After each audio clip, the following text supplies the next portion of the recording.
You've done your homework. You understand the business. Now what I want you to understand is you are starting your own small business. This is no different than any shop on the boulevard in your local city.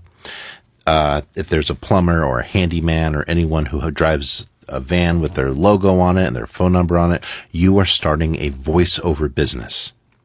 Do you know how to run and maintain a business?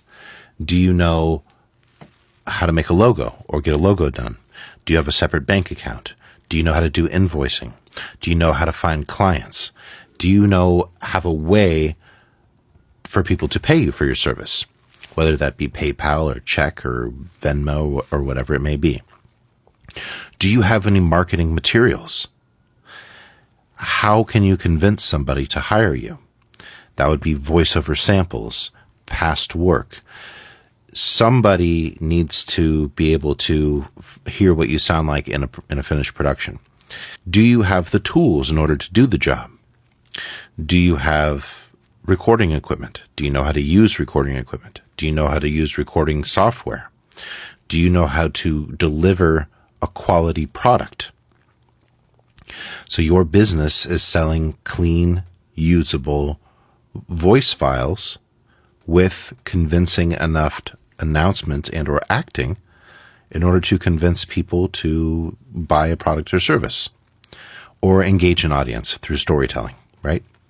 So all these things take time to build a business from the ground up, and you may need help. There's a lot of places on the internet where you can contact and hire freelancers who can help you design logos or build websites or all these things.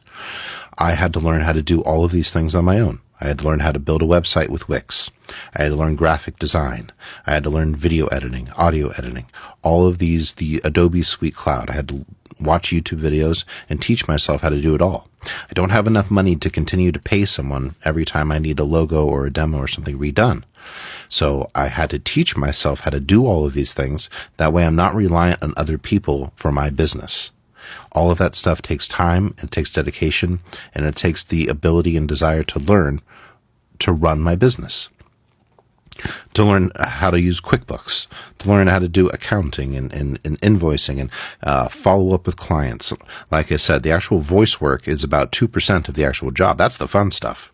All this behind the scenes work is running your own voiceover business.